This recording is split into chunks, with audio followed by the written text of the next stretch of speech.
नमस्कार दोस्तों study online 24 में आपका स्वागत है।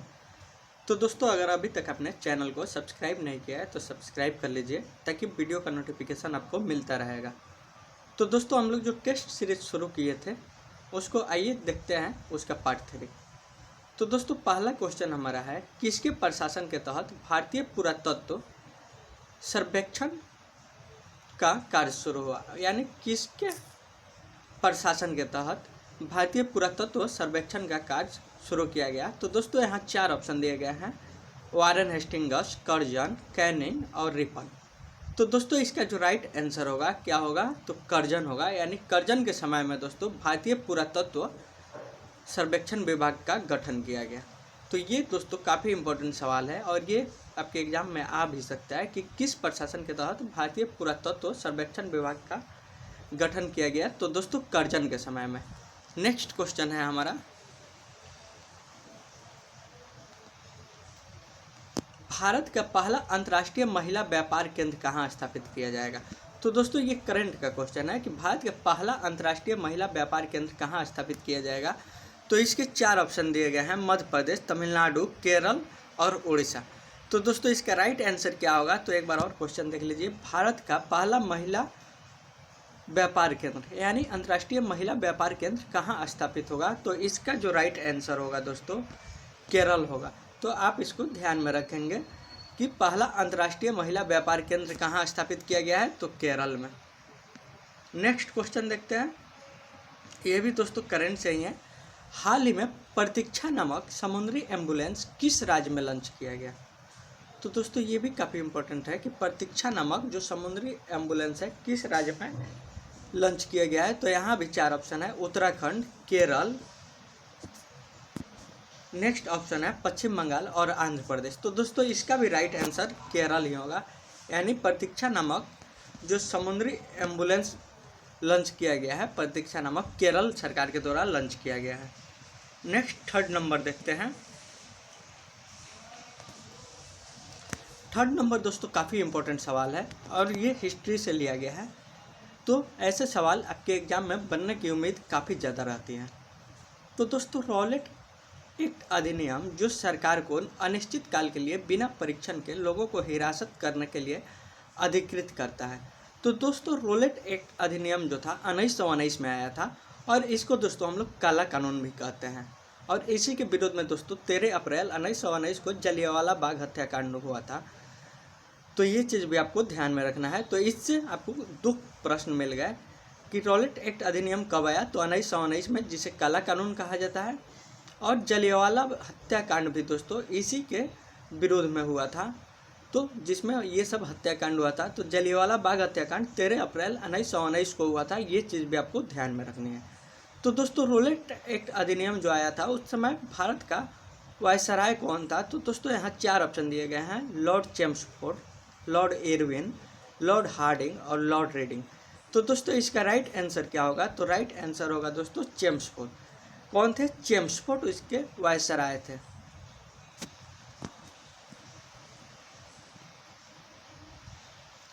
नेक्स्ट क्वेश्चन, और ये भी दोस्तों काफ़ी इंपॉर्टेंट क्वेश्चन है कि हाल ही में जापान के पीएम ने इस्तीफा दे दिया, उनका नाम क्या है।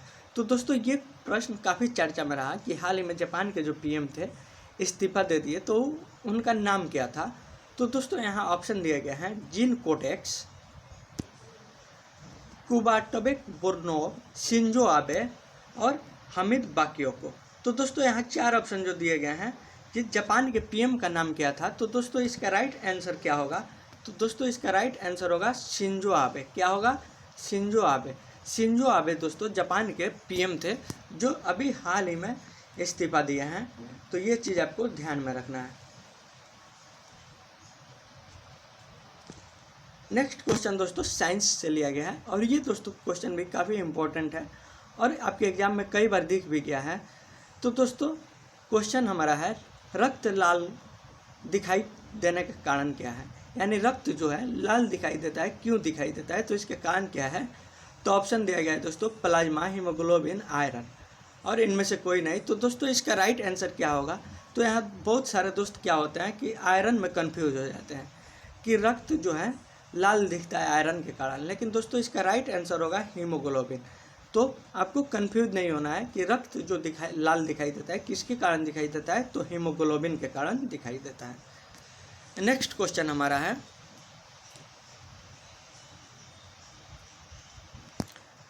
स्वतंत्र भारत का पहला छात्र आंदोलन कहाँ हुआ था? तो दोस्तों ये क्वेश्चन जो है आपके बीपीएससी के एग्जाम में पूछा गया है कि स्वतंत्र भारत का पहला छात्र आंदोलन कहाँ हुआ।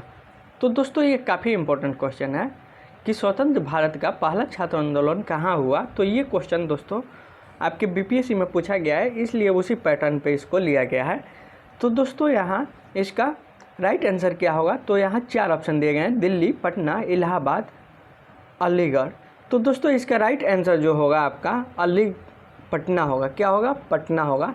तो ये चीज़ आपको ध्यान में रखना है कि स्वतंत्र भारत का पहला छात्र आंदोलन कहाँ हुआ था, तो दोस्तों पटना में हुआ था। नेक्स्ट क्वेश्चन देखते हैं,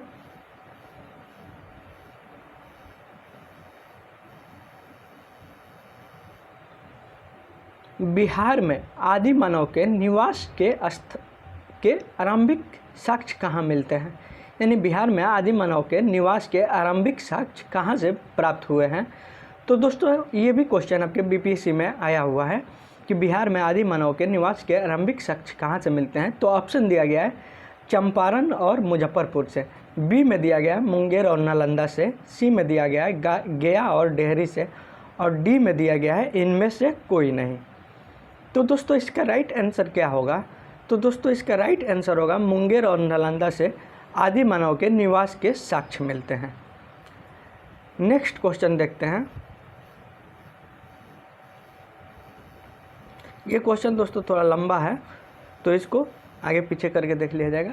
तो दोस्तों डलहौजी को आधुनिक भारत के निर्माता के रूप में जाना जाता है क्योंकि उसने सुधारों के बारे में बताया और कई क्षेत्रों में सुधार की।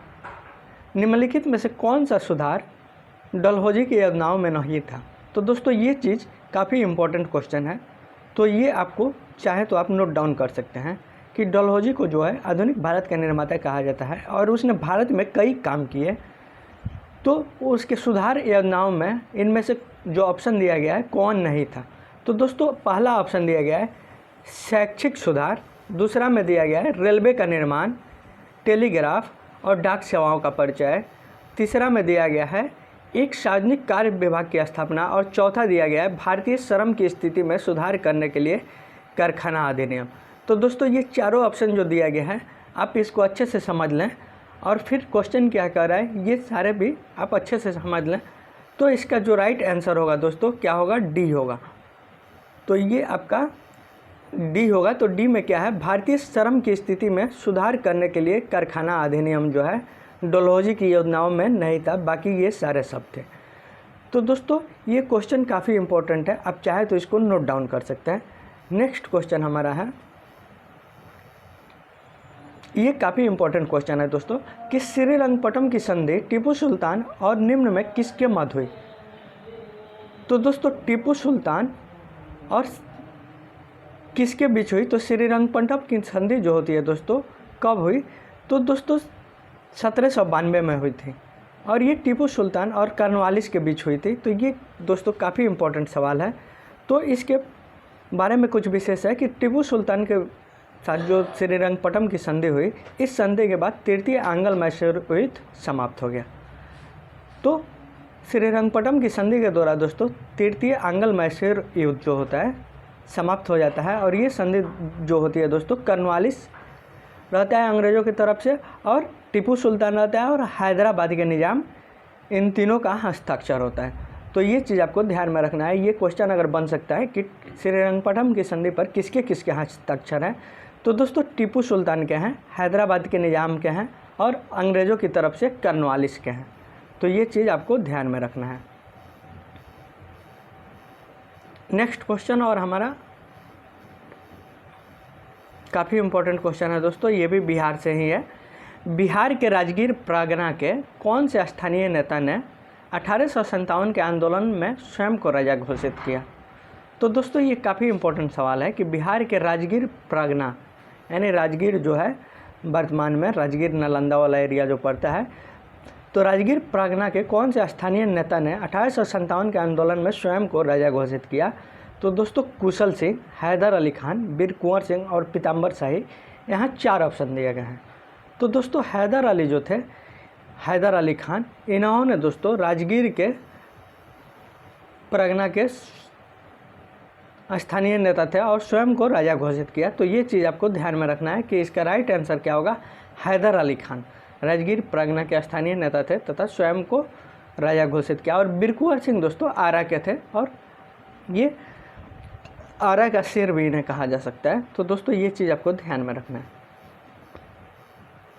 नेक्स्ट और अंतिम क्वेश्चन हमारा है दोस्तों, और काफ़ी इम्पोर्टेंट भी है, कि भारतीय राष्ट्रीय आंदोलन के प्रारंभ से ही उग्र राष्ट्रवादियों का भी वर्ग था, निम्न में कौन शामिल नहीं थे। तो दोस्तों भारतीय राष्ट्रीय आंदोलन के प्रारंभ से ही उग्र राष्ट्रवादियों का एक वर्ग था, उसमें कौन शामिल नहीं थे। तो दोस्तों यहाँ 4 ऑप्शन दिए गए हैं, बाल गंगाधर तिलक, लाला लाजपत राय, गोविंद रानडे और बिपिन चंद्र पाल। तो दोस्तों इसमें शामिल नहीं थे गोविंद रानडे।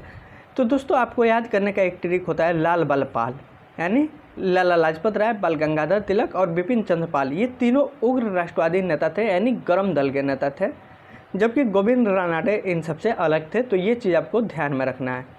तो दोस्तों ये हमारा अंतिम क्वेश्चन था। अगर वीडियो आपको अच्छा लगा हो तो दोस्तों अधिक से अधिक लाइक कीजिए, शेयर कीजिए और सब्सक्राइब कीजिए। धन्यवाद दोस्तों। और चलते चलते एक और क्वेश्चन मैं आपको मौखिक देता हूँ, आप इसको कमेंट बॉक्स में अपना आंसर दीजिएगा कि बिहार के किस जिले को बिहार का स्वर्ग कहा जाता है अपनी खूबसूरती के कारण, यानी बिहार का कौन ऐसा जिला है जो अपनी खूबसूरती के कारण बिहार का स्वर्ग कहलाता है। तो ये क्वेश्चन का आंसर आपको कमेंट बॉक्स में देना है।